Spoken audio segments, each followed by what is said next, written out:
திருச்சிற்றம்பலம்.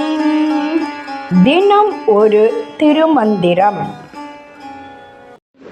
திருச்சிற்றம்பலம். ஆவண ஆவ அழிவ அழிவன போவன போவ புகுவ புகுவன காவலன் பேர் நந்தி காட்டத்து கண்டவன் ஏவன செய்யும் இளம் இளையோனே. திருச்சிற்றம்பலம். ஆவன ஆவ அழிவ அழிவன என்று தொடங்கும் பாடல் இப்பொழுது காண்போம். ஆவன ஆவ அழிவ அழிவன போவன போவ புகுவ புகுவன. நடப்பதை அனைத்தும் முறையாக நடக்கும்.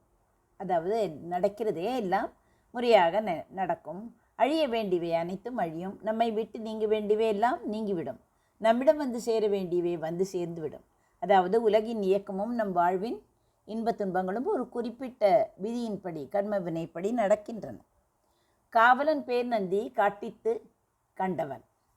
இந்த உலகை காக்கும் தலைவனும் அனைவருக்கும் மேலானவனுமாகிய நந்தி, அதாவது யார் நந்தி? சிவபெருமான்.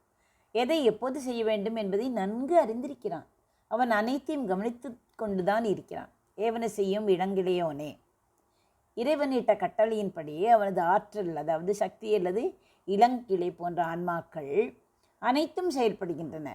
நாம் செய்ய வேண்டியதெல்லாம் என்ன? அவன் நடத்தும் நாடகத்தை உணர்ந்து தேவையற்ற கவலைகளை விட்டுவிட்டு அவனிடம் சரண் அடைவதுதான். ஒரு முறை ஒரு பக்தன் கடுமையான வறுமையில் இருந்து வந்தான்.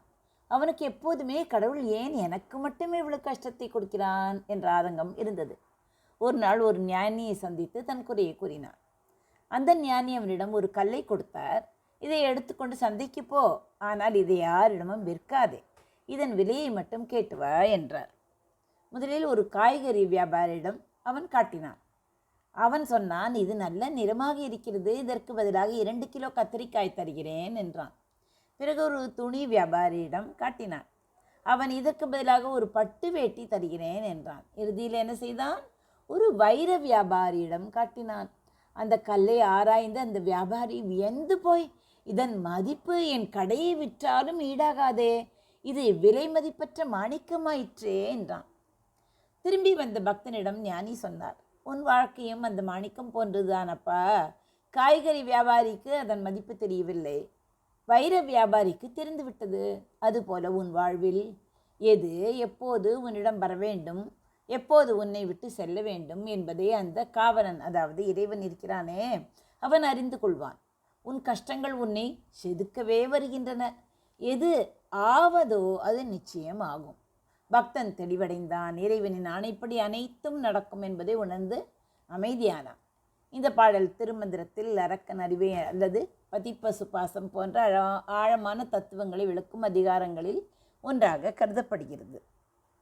ஆவன ஆவ அழிவ அழிவன போவன போவ புகுவ புகுவன காவலன் பேர் நந்தி காட்டித்து கண்டவன் ஏவன செய்யும் இடங்கிடையோனே. நன்றி, வணக்கம். உமா பாலசுப்ரமணியன்.